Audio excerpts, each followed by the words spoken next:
साथ अनन्या बेदी बड़ी खबर के साथ शुरुआत कर रहे हैं। ताइवान पर चीन का किसी भी वक्त हमला। ताइवान के चारों तरफ चीन की मिलिट्री ड्रिल। फुजियान प्रांत में चीनी नेवी की ड्रिल। डोंगियन द्वीप में भी चीनी नेवी का अभ्यास जो है वो चल रहा है और इस अभ्यास के क्या मायने हैं, ये बड़ा सवाल बना हुआ है। डोंगियन द्वीप में भी चीनी नेवी का अभ्यास जो है वो चल रहा है। इन सब के बीच ताइवान के चारों तरफ चीनी नेवी ड्रिल कर रही है। तो बड़ा सवाल यही है कि क्या ताइवान पर हमला करेगा चीन। अमेरिका के लिए एक नई और बड़ी चुनौती यहां पर खड़ी होती हुई क्या नजर आएगी, ऐसे तमाम सवाल बने हुए हैं। और इसी बीच एक और बड़ी खबर आपको दिखा रहे हैं। ताइवान की सीमा में घुसे चीनी डिस्ट्रॉयर। चीनी मिसाइल डिस्ट्रॉयर सीमा में घुसे हैं। चीनी कोस्ट गार्ड शिप भी सीमा में दाखिल हुई है। ताइवान की एंटी सबमरीन एयरक्राफ्ट तैनात है। ताइवान एयरफोर्स ने जारी की है नई तस्वीरें। ये बड़ी खबर आपको दिखा रहे हैं, जहां पर ताइवान एयरफोर्स ने जारी की है नई तस्वीरें। ताइवान सेना का बहुत बड़ा दावा भी यही सामने आ रहा है। चीनी मिसाइल डिस्ट्रॉयर सीमा में घुसे। चीनी कोस्ट गार्ड शिप भी सीमा में दाखिल हुए हैं।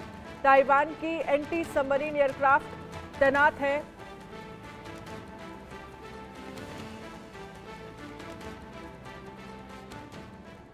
Group captain UK Devnath, defence expert, हमारे साथ इस पर ज्यादा जानकारी के लिए, चर्चा के लिए जुड़ गए हैं। अब यूके देवनाथ जी, आप इस खबर को कैसे देखते हैं? ताइवान के चारों तरफ जो चीनी नेवी ड्रिल चल रही है, उसके क्या मायने हैं? जी हाँ अनन्या, ताइवान के आसपास चीन की जो नेवी है, आर्मी है और एयरफोर्स है, वो जो एक्सरसाइज कर रही है उससे इस इलाके में तनाव काफी ज्यादा बढ़े हुए हैं। और सबसे बड़ी समस्या की बात यह है कि इस वक्त चीन ताइवान के ऊपर इतना ज्यादा जवाब डाल रहा है। गौरतलब बात है कि इसके पहले वहां की राष्ट्रपति थी साई इंग वेन, और अभी हाल ही में एक इलेक्शन के द्वारा नए राष्ट्रपति का चुनाव हुआ है, लाई चिंग ते। अब ये दोनों ही डीपीपी पार्टी से बिलोंग करते हैं, डेमोक्रेटिक प्रोग्रेसिव पार्टी।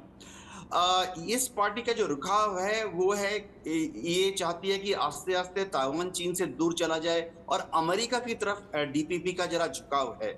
इससे चीन बहुत ही ज्यादा चिढ़ा हुआ है और वो अब नए राष्ट्रपति लाई चिंग ते के ऊपर दबाव डाल रहा है इन एक्सरसाइज से कि वो अमेरिका की तरफ झुकाव को और ज्यादा ना बढ़ाएं, वरन चीन की तरफ वापस मुड़कर आ जाएं।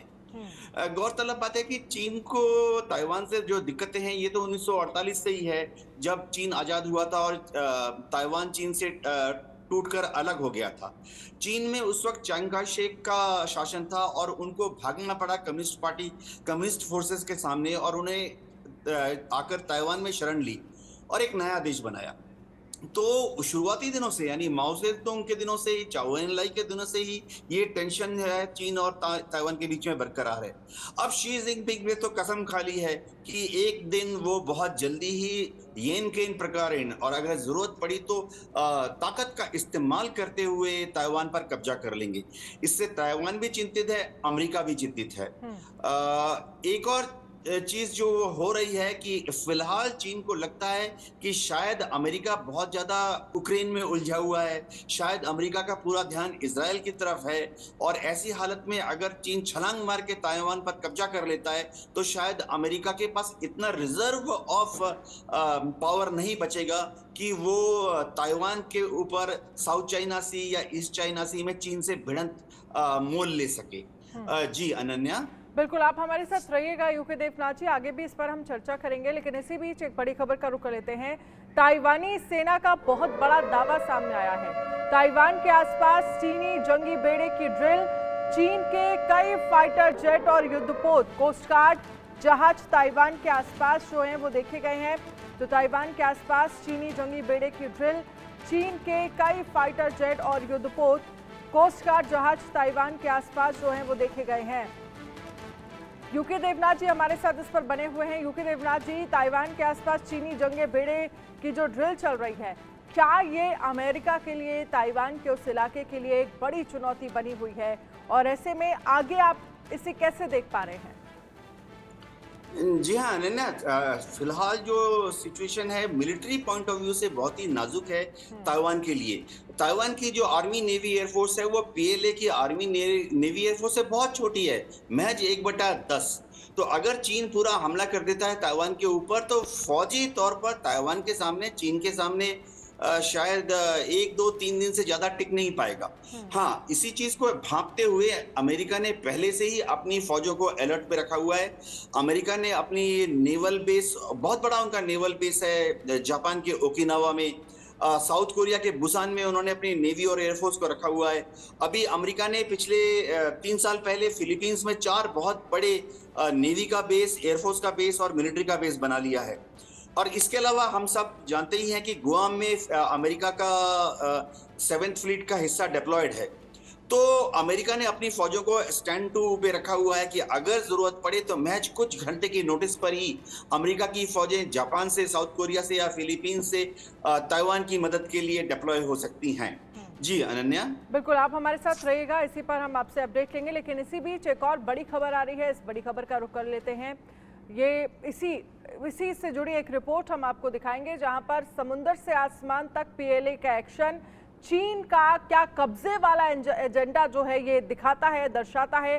ताइवान पर क्या अब जंग का खतरा जो है वो मंडरा रहा है, इस पर ये रिपोर्ट देखिए।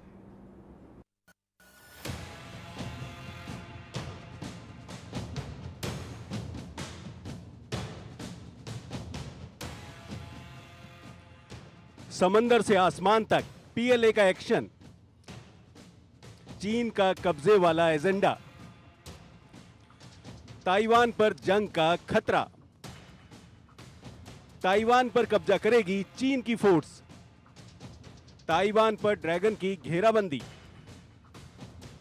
ताइवान पर चीन किसी भी वक्त हमला कर सकता है, चीन ताइवान के चारों तरफ ड्रिल कर रहा है, ताइवान पर हमले के लिए युद्ध अभ्यास के जरिए चीन लाल आंख दिखा रहा है, ताइवान को चीन ने चारों तरफ से घेर लिया है, ड्रिल में चीन की नेवी और मिलिट्री शामिल है, चीन के जहाज ताइवान को चारों तरफ से घेरे हुए हैं, ताइवान के करीब चीन की मिलिट्री ड्रिल ने तीसरी जंग मोर्चे को हवा दे दी है, चीन इसे दंडात्मक युद्ध अभ्यास बता रहा है।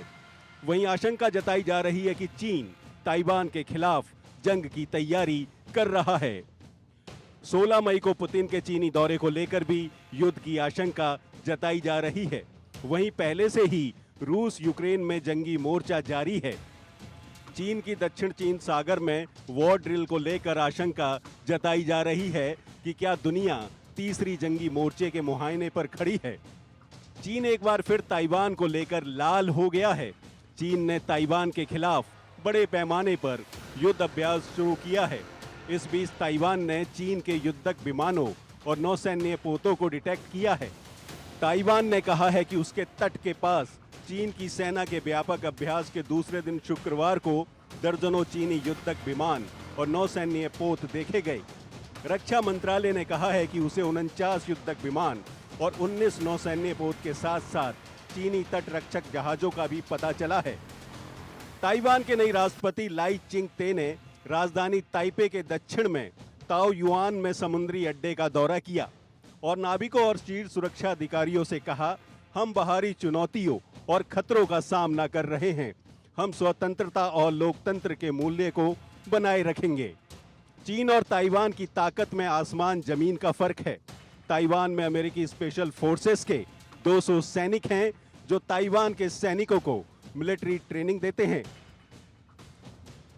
चीन के पास पैरामिलिट्री फोर्स में 6,24,000 लोग हैं। ताइवान की पैरामिलिट्री फोर्स में सिर्फ 11,500 जवान हैं। चीन की मिलिट्री के पास कुल मिलाकर 3,285 एयरक्राफ्ट हैं, जबकि ताइवान के पास सिर्फ 741 एयरक्राफ्ट हैं। चीन के पास लड़ाकू विमानों की संख्या 1200 है, जबकि ताइवान के पास कुल मिलाकर 288 फाइटर जेट्स ही हैं।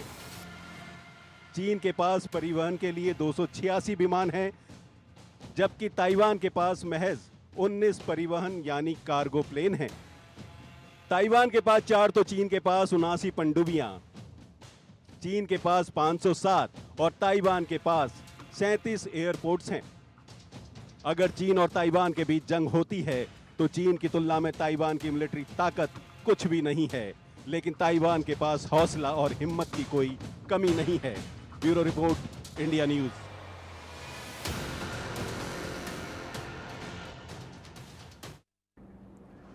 तो क्या ये चीन का फोर्सफुली कब्जे वाला एजेंडा है? इस पर अजय जांडियाल भी हमारे साथ ज्यादा जानकारी के लिए जुड़ गए हैं। अजय, जो युद्ध एक तरह से कह सकते हैं कि जो ड्रिल चल रही है, जो अभ्यास चल रहा है, उसको लेकर अगर हम बात करें तो ये कहा जा रहा है कि जल डमरू मध्य ताइवान द्वीप के उत्तर, दक्षिण और पूर्व के साथ साथ किनमेन, मासू, वुइक्यू द्वीप के आसपास जो ये पूरा एक तरह से ड्रिल की जा रही है, इसको लेकर क्या जानकारी है? क्योंकि एक तरह से अगर हम देखें तो ताइवान के लिए तो चुनौतियां हैं ही, साथ में अमेरिका के लिए भी एक बड़ी चुनौती है ये पूरा अभ्यास।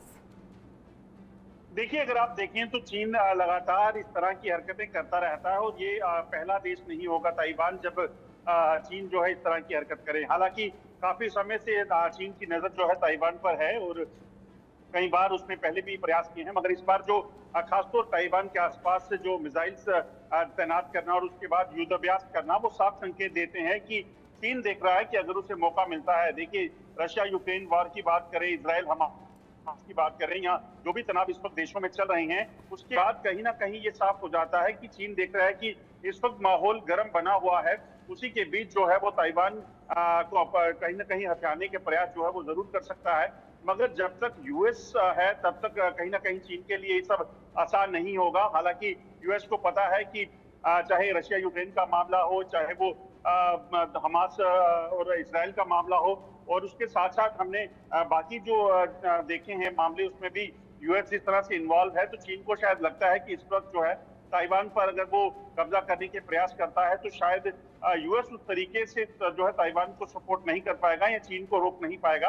तो एक तरह की एक कोशिश हो सकती है, मगर अभी यूएस जब तक हालांकि उस पर कुछ प्रतिक्रिया नहीं देता है, वो देखना होगा। मगर ये भी सच्चाई है कि जिस तरीके से चीन ने अपनी मिसाइल्स वहां पर तैनात की हैं और युद्धाभ्यास शुरू किए हैं, वो साफ संकेत हैं कि चीन आने वाले समय में कभी भी ताइवान पर हमला कर सकता है, उसे हथियाने के प्रयास जो हैं वो कर सकता है। बिल्कुल, लेकिन इसके साथ ही यूके देवराज जी, आपसे समझना चाहेंगे कि नए राष्ट्रपति के शपथ लेते ही जो हिमाकत चीन की तरफ से की जा रही है, क्या एक तरह से ये नाराजगी है? क्योंकि नए राष्ट्रपति के रूप में लाई चिंगते के सत्ता में आते ही चीन जो है वो ये इस ड्रिल की तरफ से अंदाजा लगाया जा सकता है कि बौखलाहट जो है वो साफ दिख रही है। अनन्या, पिछले 50 साल से चीन की कोशिश ये रही है कि या तो वो ताइवान को नरम करके अपने से मिला ले, या अगर ये संभव नहीं है तो चीन ने हमेशा ऐसी कोशिश की कि ताइवान में जो भी सरकार बने, जो भी राष्ट्रपति हो, वो चीन के इन्फ्लुएंस में रहे, अमेरिका के इन्फ्लुएंस में ना रहे। लेकिन साइंग वेन के टाइम से और अब लाई चिंगते के ने भी क्लियरली ये अपना इंडिकेशन दिया है कि उनका झुकाव अमेरिका की तरफ थोड़ा ज्यादा है। तो इससे चीन बहुत ज्यादा परेशान है और चीन को लगता है कि अगर सचमुच ताइवान चीन को छोड़कर अमेरिका की प्रोटेक्शन में चला जाता है तो उसके बाद ताइवान को वापस चीन के जबरदस्ती जबरदस्ती चीन से एकीकरण करना बहुत मुश्किल होगा। तो चीन अपने को तैयार कर रहा है। चीन को डर सिर्फ दो ही चीजों का है, क्योंकि अमेरिका ने चीन को बैकडोर डिप्लोमेसी से दो चीजें बता दी हैं। एक तो अमेरिका ने चुपके से चीन को पीछे से ये बता दिया है कि चीन अगर ताइवान में कोई एडवेंचर एक्टिविटी करेगा, मिस एडवेंचर करेगा, तो चीन स्ट्रेट ऑफ मलक्का जो है उसको बंद कर देगा। अमेरिका जो है वो स्ट्रेट ऑफ मलाक्का को बंद कर देगा ताकि चीन की जो कमर्शियल शिपिंग है वो स्ट्रेट ऑफ मलाक्का से आगे पीछे ना जा सके। हमें समझना पड़ेगा कि चीन का 70% कच्चा तेल जो है वो गल्फ देशों से निकलकर स्ट्रेट ऑफ मलाक्का के थ्रू ही चीन तक जाता है। तो ऐसे में अगर स्ट्रेट ऑफ मलाक्का को अमेरिका बंद कर देता है तो चीन की इकोनॉमी को बहुत भयंकर धक्का लगेगा।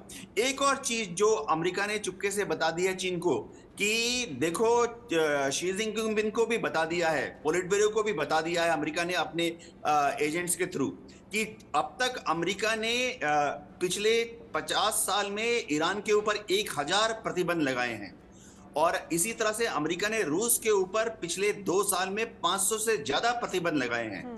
तो अगर चीन ने ताइवान को जबरदस्ती हड़पने की कोशिश की तो अमेरिका दूसरे पश्चिमी देशों के साथ मिलकर चीन के ऊपर ठीक है। 1500 से ज्यादा अलग अलग तरह के आर्थिक चलिए। प्रतिबंध लगाएगा। ठीक है, यूके देवनाथ जी, बहुत बहुत शुक्रिया।